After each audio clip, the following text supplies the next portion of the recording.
अस्सलाम वालेकुम वरहमतुल्लाहि वबरकातुहू। सलाम का मतलब तो आप सब जानते ही होंगे।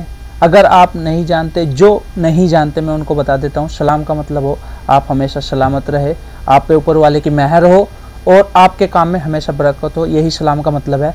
तो आज की हम जो वीडियो देखने जा रहे हैं वो है हज़रत मोहम्मद मुस्तफ़ा सल्लल्लाहु अलैहि वसल्लम के उनकी माँ के इंतकाल तक, जब उनकी माँ का इंतकाल हुआ और उनको दूसरी पहले अरब में जो रिवाज था, पैदा होता था बच्चा तो किसी और को दे देते पालने के लिए, तो वो वीडियो देखने जा रहे हैं। तो वीडियो करते हैं इंशाल्लाह स्टार्ट, उसके बाद बात करेंगे और कमेंट करना ना भूलें आप। तो वीडियो इंशाल्लाह करते हैं। सल्लल्लाहु अलैहि वसल्लम 12 रबीउल अव्वल 571 ईस्वी को पीर के दिन और सुबह शादी के वक्त मक्का में पैदा हुए।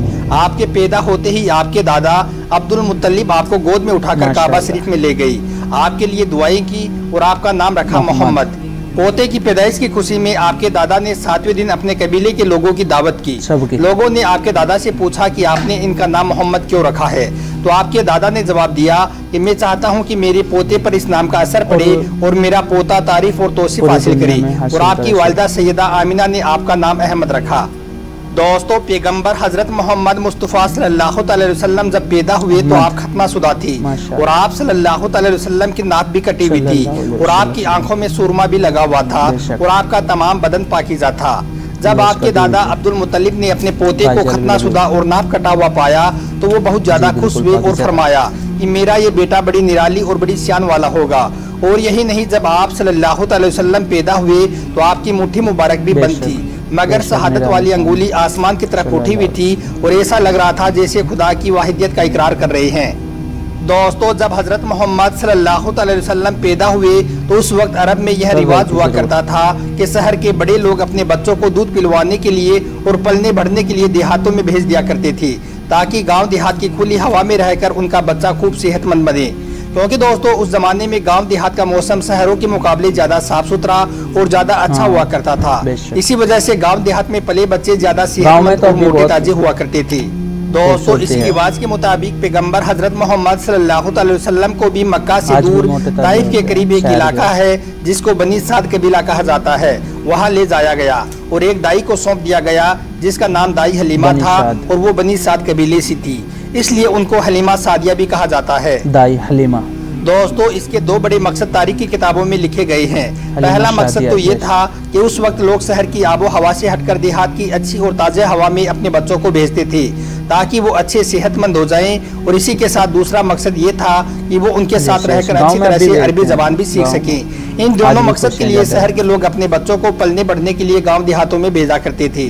दोस्तों, दाई हलीमा बहुत गरीब घराने से थी, इसलिए उसने आप सल्लल्लाहु अलैहि वसल्लम की परवरिश का बीड़ा उठाया, यह सोचकर कि 2 साल इनकी परवरिश करूंगी तो इसके बदले में मुझे कुछ माल मिल जाएगा ताकि उससे उसकी जिंदगी का गुजर बसर अच्छी तरह से हो सके। दोस्तों, जैसे ही हजरत आमिना ने अपने प्यारे बेटे हजरत मोहम्मद सल्लल्लाहु अलैहि वसल्लम को दाई हलीमा के हवाले किया और जो ही दाई हलीमा ने आप सल्लल्लाहु अलैहि वसल्लम को अपनी गोद में उठाया तो उसी वक्त से दाई हलीमा की जिंदगी में रहमत और बरकत होनी शुरू हो गई। दोस्तों, उस वक्त अरब में ये रिवाज था कि बच्चे की परवरिश का जिम्मा 2 साल का हुआ करता था और हर 6 महीने के बाद बच्चे को उसके घर वालों से मिलाना होता था। इसी रिवाज के मुताबिक दाई हलीमा भी 6 महीने के बाद पैगंबर हजरत मोहम्मद सल्लल्लाहु अलैहि वसल्लम को उनकी माँ से मिलाने के लिए मक्का शरीफ पहुंची। उनके साथ उसका सोहर हारिस और उनका एक छोटा बच्चा भी था जो उनकी गोद में था। वो बच्चा भूख से रो रहा था क्योंकि हलीमा बहुत कमजोर थी और खाने पीने की कमी भी थी, इस वजह से दाई हलीमा दूध नहीं पिला सक रही थी। लेकिन जैसे ही उसने अल्लाह के पैगंबर हजरत मोहम्मद सल्लल्लाहु अलैहि वसल्लम को अपनी गोद में उठाया और उनको दूध पिलाना शुरू किया तो पैगंबर हजरत मोहम्मद सल्लल्लाहु अलैहि वसल्लम ने खूब शेर होकर दूध पिया और आप सल्लल्लाहु अलैहि वसल्लम के दूध नोज फरमा लेने के बाद हलीमा ने अपने मासूम से बच्चे को भी खूब दूध पिलाया। यह देखकर हलीमा परेशान हो गई कि ये क्या मामला हुआ। वो जब मक्का आ रही थी तो उनके पास दूध नहीं था, मगर जब से यह बच्चा उनकी गोद में आया है तब से अल्लाह की तरफ से खास रहमतों का आना शुरू हो गया है। दोस्तों, उसके बाद दाई हलीमा अपने सोहर हारिस और अपने बच्चे और पैगंबर हजरत मोहम्मद के साथ एक दुबली पतली सी ऊँटनी पर सवार हो गई। वो ऊँटनी जब वो बनी साद कबीले से निकलकर मक्का की तरफ आई थी तो वो बहुत ही सुस्ती से चलती हुई मक्का पहुंची थी। लेकिन अब मामला ये हुआ कि दाई हलीमा की ऊँटनी सबसे आगे चल रही थी। दाई हलीमा की सहेलियों ने अपनी आंखों से देखा कि दाई हलीमा की ये वही ऊँटनी थी जो मक्का में बड़ी सुस्ती से आई थी। अब उस ऊँटनी को आखिर क्या हो गया कि वह अब बड़ी रफ्तार से चल रही थी। दोस्तों यह नज़ारा देखकर दाई हलीमा की सहेलियां कहने लगी, ए हलीमा हम पर रहम करो, धीरे चलो, क्या ये वही ऊँटनी है जिस पर तू मक्का आई थी? तो यह सुनकर दाई हलीमा कहने लगी कि जब से यह बच्चा मेरी गोद में आया है तब से मालूम नहीं अजीब अजीब से वाक़े मेरे साथ होने लगे हैं। दोस्तों उसके बाद दाई हलीमा की ज़िंदगी में रहमतों और बरकतों का सिलसिला चलता रहा और ऐसे करते करते 2 साल पूरे होने को आ गई, यानी कि बच्चे की परवरिश का जिम्मा पूरा होने को आ गया। जो एग्रीमेंट हुआ था वो पूरा हो रहा था। खैर और बरकतों का सिलसिला दाई हलीमा ने इन 2 सालों में अपनी जिंदगी में खूब देखा। इस वजह से उसका दिल नहीं चाह रहा था कि वो उस नूरानी बच्चे को वापस उसके घर वालों को सौंप दे, मगर दस्तूर के मुताबिक 2 साल के बाद उसको वापस सौंपना ही था। इसलिए 2 साल के बाद दाई हलीमा पैगंबर हजरत मोहम्मद सल्लल्लाहु अलैहि वसल्लम को अपने साथ लेकर मक्का की तरफ निकल पड़ी। जब वो मक्का में पहुंची तो हजरत आमिना से कहने लगी कि आपका बच्चा बड़ा ही बरकतों और रहमतों वाला बच्चा है। जब से यह बच्चा मेरी गोद में आया है तब से मेरी तो जिंदगी ही बदल गई है। मेरी जिंदगी में बरकतों और रहमतों का दौर शुरू हो गया है। इसलिए मेरी आपसे गुजारिश है कि आप थोड़े दिन इस बच्चे को मेरे पास और रहने दें। मैं थोड़े दिन इसकी परवरिश और करना चाहती हूँ।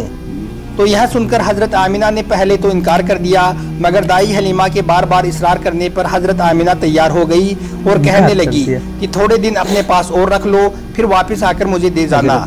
इस तरह से दाई हलीमा आप सल्लल्लाहु अलैहि वसल्लम को वापस अपने साथ ले गई। दोस्तों ऐसे करते करते पैगंबर हजरत मोहम्मद की उम्र 4 साल की हो गई। जब आपकी उम्र 4 साल की हुई तो एक दिन आप दाई हलीमा के घर के बाहर कुछ बच्चों के साथ खेल रहे थे। उनमें हलीमा का एक बेटा जो पैगंबर हजरत मोहम्मद का दूध शरीके भाई भी था, वो सब खेल रहे थे कि अचानक आप जमीन पर गिर गए और आपके चेहरे और जिस्म का रंग पूरी तरह से बदल गया। दोस्तों तारीख की किताबों में है कि उस वक्त हजरत जिब्राइल अलैहिस्सलाम पहली बार पैगंबर हजरत मोहम्मद सल्लल्लाहु अलैहि वसल्लम से मिलने आए थे। जैसे ही हजरत जिब्राइल आपके पास आए तो आपको जमीन पर लेटाकर आपके सीने को चाक कर दिया, यानी कि आपके सीने को खोल दिया और आपके दिल को बाहर निकाल लिया। उसके बाद आपके दिल को जमजम के पानी से धोया और आपके दिल पर एक काले रंग का छोटा सा लोथड़ा था, उसको हटा दिया और ये कहा कि आज से शैतान के हिस्से को दूर कर दिया और उसके बाद आपके दिल को वापस आपके सीने में रख दिया। दोस्तों इधर यह देखकर आपके साथ खेल रहे बच्चे घबरा गए कि आपको क्या हो गया, इसलिए वो दौड़े दौड़े दाई हलीमा के पास पहुंच गए और कहने लगे कि मोहम्मद का किसी ने कत्ल कर दिया है। तो यह सुनकर दाई हलीमा बहुत घबरा गई और परेशान हो उठी और भागती हुई सोचने लगी कि मुझे 2 साल के बाद इसको अपनी माँ को दे देना चाहिए था, अब इसकी माँ को मैं क्या मुंह दिखाऊंगी। यह सोचते हुए दाई हलीमा भागती हुई आप तक पहुंची तो हलीमा ने देखा कि आपके जिस्म का रंग बदला हुआ है, मगर थोड़ी देर के बाद आपको होश आ गया। यह देखकर हलीमा की जान में जान आई और कहने लगी अब इसको और नहीं रखूंगी अपने पास। उसके बाद दाई हलीमा मक्का पहुंची और पैगंबर मोहम्मद को हजरत आमिना के हवाले कर दिया। दोस्तों उसके बाद 4 साल की उम्र के बाद आप अपनी माँ हजरत आमिना के पास रहने लगी। जब आपकी उम्र 6 बरस की हुई तो एक रोज आपकी माँ आपको अपने साथ लेकर मदीना चली गई। वहाँ से जब वो वापस आ रही थी तो रास्ते में वो बीमार पड़ गई और रास्ते में ही उनका इंतकाल हो गया। मक्का और मदीना के बीच अबुआ नाम की एक जगह में उनको दफन किया गया और इस तरह से आप यतीम हो गई। दोस्तों उसके बाद का वाकया इंशाअल्लाह हम कल के वीडियो में आपको बताएंगे, इसलिए आप कल के वीडियो का इंतजार करना। दोस्तों ये वीडियो बहुत ही होती और पहले की बात, अब तो आपको सऊदी से कहीं भी जाना हो, अमेरिका जाना हो तो आप 2 घंटे में 4 घंटे में फ़्लाइट के जरिए चले जाते थे। लेकिन पहले ऐसा ही होता था कि कहीं दूसरी जगह जाने के लिए 10-10, 20-20 दिन लग जाते थे, 15-15 दिन लग जाते थे। कोई पैदल जाता था, कोई टांगे से जाता था, कोई ऊँटनी पे जाता था, तो टाइम लग जाता था। आदमी की भूख से, प्यास से, बीमारी से रास्ते में भी इंतकाल कभी कभी हो जाता था। तो वैसा ही उनकी माँ का भी हुआ, हमारे प्यारे हजरत मोहम्मद मुस्तफ़ा सल्लल्लाहु अलैहि वसल्लम की। और उसके बाद पार्ट 2 आएगा इस वीडियो का। और हाँ प्लीज़ अगर आप चाहते हैं ये वीडियो लोगों तक जाए तो आप ये जो शेयर का बटन है इसको अपने शेयर पे दबा के और अपने व्हाट्सएप स्टेटस पे लगाए और इस चैनल को सब्सक्राइब कर दे। अगर आप चाहते हैं तो कर दे प्लीज़।